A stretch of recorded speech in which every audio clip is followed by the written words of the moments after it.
जय हिंद दोस्तों, welcome to stock trend. मैं हूं आपका दोस्त आदर्श। स्वागत है आपका एक नई वीडियो में। आज हम बात करेंगे आलोक इंडस्ट्रीज़ के बारे में।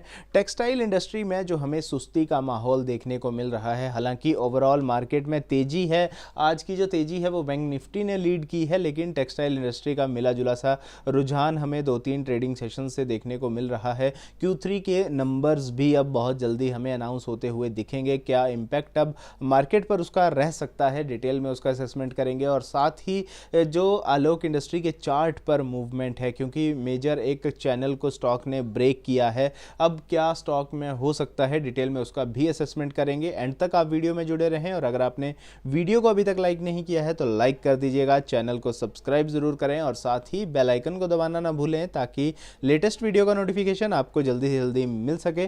तो बिना टाइम वेस्ट किए वीडियो को शुरू करते हैं। सबसे पहले चलते हैं न्यूज़ पर। जीएसटी हाइक पर गवर्नमेंट ने एक बहुत अच्छा डिसीजन लिया था टेक्सटाइल इंडस्ट्री के लिए। उन्होंने डिफ़र कर दिया था जो जीएसटी हाइक 5% से 12% तक की दी गई थी, लेकिन अब टेक्सटाइल इंडस्ट्री यहाँ पर प्रेशर बना रही है गवर्नमेंट के ऊपर कि इसको डिफ़र करने के बजाय कंप्लीटली विड्रॉ कर दिया जाए। और अगर ऐसा नहीं होता है, कल को अगर दोबारा गवर्नमेंट इसको इम्प्लीमेंट करती है तो इसका ओवरऑल इंडस्ट्री के ऊपर अफेक्ट है, फिर चाहे वो कस्टमर हो या फिर कोई प्रोडक्शन की कंपनीज़ हों, क्योंकि जो हमारी मैक्सिमम सेल होती है वो गारमेंट्स जो हैं 1000 रुपीज़ से नीचे के हैं, उनमें बहुत ज़्यादा ट्रेड होता है। और साथ ही अगर ऐसे में बर्डन बढ़ता है कस्टमर के ऊपर और कंपनीज़ के ऊपर, तो कहीं ना कहीं टेक्सटाइल इंडस्ट्री के लिए ये आने वाले टाइम में नेगेटिव इंडिकेशन हो सकता है। तो यहाँ पर फिर से टेक्सटाइल इंडस्ट्री प्रेशर बनाने की कोशिश कर रही है। इसी के साथ जो कॉटन के ऊपर एक मेजर डिमांड निकल के आ रही है टेक्सटाइल इंडस्ट्री की, क्योंकि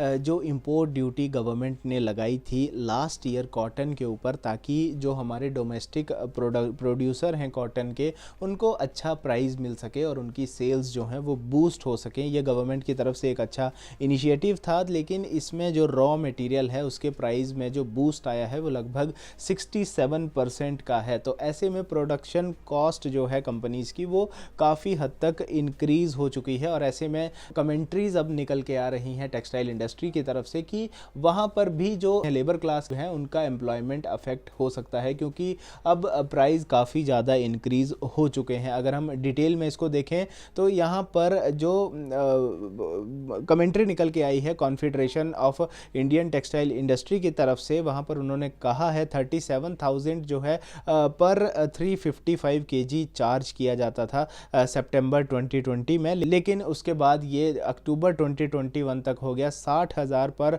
355 kg, लेकिन अब ये पहुंच चुका है लगभग 70,000 रुपये के आसपास। तो ऐसे में जब इतना बूस्ट इसके प्राइस में आ चुका है तो कंपनीज पर काफ़ी हद तक बर्डन इंक्रीज हो चुका है। टेक्सटाइल इंडस्ट्री की ये मांग है कोई बीच का रास्ता निकाला जाए ताकि फार्मर जो डोमेस्टिक प्रोडक्शन करते हैं उनको भी फ़ायदा मेंटेन हो सके और इसी के साथ कंपनीज पर इतना ज़्यादा बर्डन ना आए, क्योंकि 67% से जो इंक्रीज़ रॉ मटेरियल का हुआ है काफ़ी बर्डन दे रहा है कंपनीज़ को। और इसी के साथ हमारी गवर्नमेंट की जो कमेंट्री निकल के आ रही है, हमें एक्सपोर्ट पर बूस्ट करने की बात अब हमारे मिनिस्टर जो हैं वो कर रहे हैं। लगभग टारगेट जो हमारा है $100 बिलियन का, उसको बहुत जल्दी क्विक टाइम में अचीव किया जाए, लेकिन गवर्नमेंट बहुत से पॉजिटिव डिसीजंस भी ले रही है इससे रिलेटेड। फिर चाहे वो मेगा टेक्सटाइल पार्क्स हों या फिर जीएसटी हाइक पर भी गवर्नमेंट ने डिसीज़न को कंसीडर किया है और आने वाले टाइम में गवर्नमेंट और हेल्प करेगी जो टेक्सटाइल इंडस्ट्री से जुड़ी हुई कंपनीज़ हैं। काफ़ी पॉजिटिव कमेंट्री गवर्नमेंट की तरफ से आ रही है, लेकिन फिर से जो दिक्कत टेक्सटाइल इंडस्ट्री के लिए निकल के आ रही है वो है कोविड का नया वेरिएंट, क्योंकि यहाँ पर मटेरियल कॉस्ट जो हैं वो अब फिर से इंक्रीज़ होना शुरू हो चुकी हैं। और इसी में अगर लॉकडाउन जैसी कंडीशंस कहीं कहीं पर बनती हैं तो सबसे ज़्यादा अफेक्टेड टेक्सटाइल इंडस्ट्री है। तो ऐसे में गवर्नमेंट को इनके फेवर में ही डिसीज़न लेना चाहिए, क्योंकि लास्ट ईयर से भी टेक्सटाइल इंडस्ट्री बहुत सफ़र कर रही थी। अभी धीरे धीरे चीज़ें ट्रैक पर आना शुरू हुई हैं, लेकिन अगर ये फिर से बिगड़ती हैं तो काफ़ी दिक्कत आने वाले टाइम में हमें हो सकती है। नो डाउट गवर्नमेंट के नॉलेज में ये मैटर है और गवर्नमेंट इसके लिए पॉजिटिव डिसीज़न ही लेगी।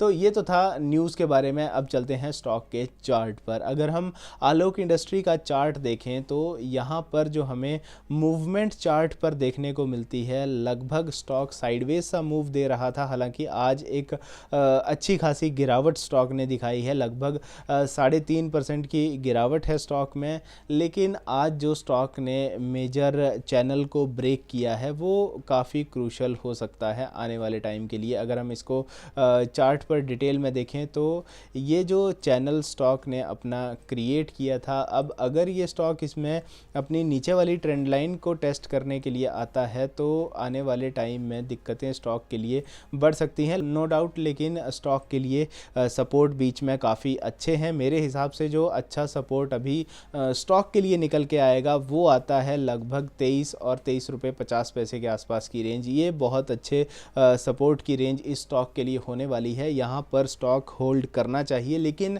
रिजल्ट का सीज़न है, ट्रेडिंग विंडो क्लोज हो चुकी है, तो अब पुल बैक कैसा स्टॉक देता है, कैसे स्टॉक अपना रिवर्सल दिखाता है, ये काफ़ी क्रूशल होने वाला है। अपर साइड में अगर मैं रेजिस्टेंस देखूं मेरे हिसाब से तो वो निकल के आती है लगभग 26 रुपये 20 पैसे के आसपास का लेवल। ये क्रूशल रेजिस्टेंस अभी स्टॉक के लिए बन चुका है। रिजल्ट तक मेरे हिसाब से स्टॉक इस रेंज को ट्रेड कर सकता है। ये जो 23 रुपये 50 पैसे और 26 रुपये 25 पैसे की रेंज है, हो सकता है क्योंकि कई बड़े प्लेयर्स को पहले भी वो अनुमान लगाना शुरू करते हैं, तो स्टॉक में अगर गिरावट या तेज़ी बढ़ती है, लेकिन रेजिस्टेंस और सपोर्ट का मेरे हिसाब से ये लेवल बहुत अच्छा काम करने वाले हैं। वीडियो में आज के लिए इतना ही, मिलता हूँ आपसे एक नई वीडियो में। जय हिंद, वंदे मातरम।